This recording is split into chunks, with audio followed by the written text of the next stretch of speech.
Hey guys, how y'all doing? BionicleSaurus here, and in this video we are going to be taking a look at the new 2017 Safari Limited Kronosaurus.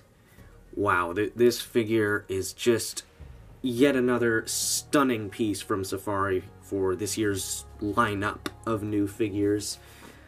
I mean, this is just absolutely incredible. I love this color scheme, man. Just the contrast is really what makes it for me. I mean, you're going from almost white to almost black. It's a very pale off-white to a very dark gray, and it makes him a little tricky to make look good in the light box, so I do apologize if he's a bit washed out. This is just a gorgeous, gorgeous figure.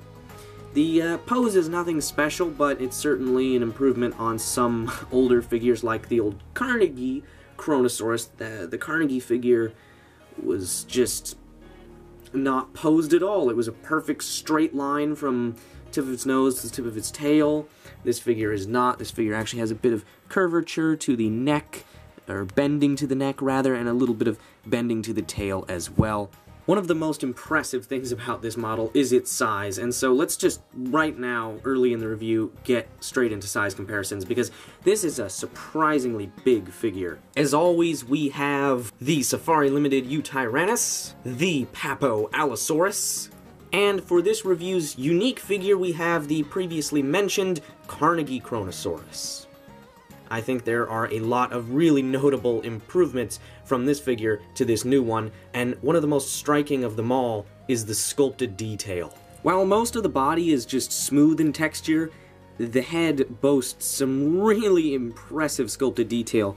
All the teeth are individually sculpted, individually done, individually painted as well, although they are pretty much the same color as the lighter color on the flesh, but nonetheless, it's very well separated from the pink interior of the mouth. There is no bleeding over of either color into either area. Inside the mouth we have some wonderful texture on the tongue, as you can see, and some good general mouth texture, even some good mouth roof lines. The eye is very well done, the nostrils are very well done and accurately placed, and in general just the look of this head is so wonderful. This figure is such a graceful yet powerful looking animal, like they have just reconstructed this creature perfectly. The old Carnegie figure is just, as I said, a straight line. It looks like a rocket with a mouth on the end of it. This figure truly does not. This looks like just a perfect Kronosaurus. So I turned down my exposure a little bit so you could actually see the underside of the animal a bit better. As you can see, this figure's belly color is pretty much just white, maybe a little bit darker, but it's very, very pale. As with most, if not all, Safari Limited figures that we've gotten over the past few years, there is a cloaca included. A lovely, accurate detail as always. One great accuracy improvement on this figure as opposed to the Carnegie one, and I think a few other older Kronosaurus figures by various manufacturers, is that it actually has the correct torso proportions. I wasn't aware of this for the longest time, but I just recently learned that the Carnegie Kronosaurus, and as I said, I think a few other figures, were based off of a very inaccurate reconstruction of Kronosaurus that actually had too many vertebrae. That's why figures like the Carnegie one are so much longer and thinner, and like I said, almost like a rocket or a missile kind of, you know, they have that really long cylindrical look to them, and that's really not accurate.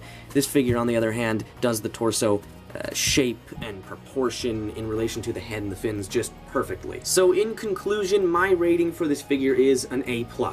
This is just one of the best plesiosaur figures on the market right now, certainly one of Safari's best prehistoric marine animal figures, and one of my top recommendations from their new 2017 lineup.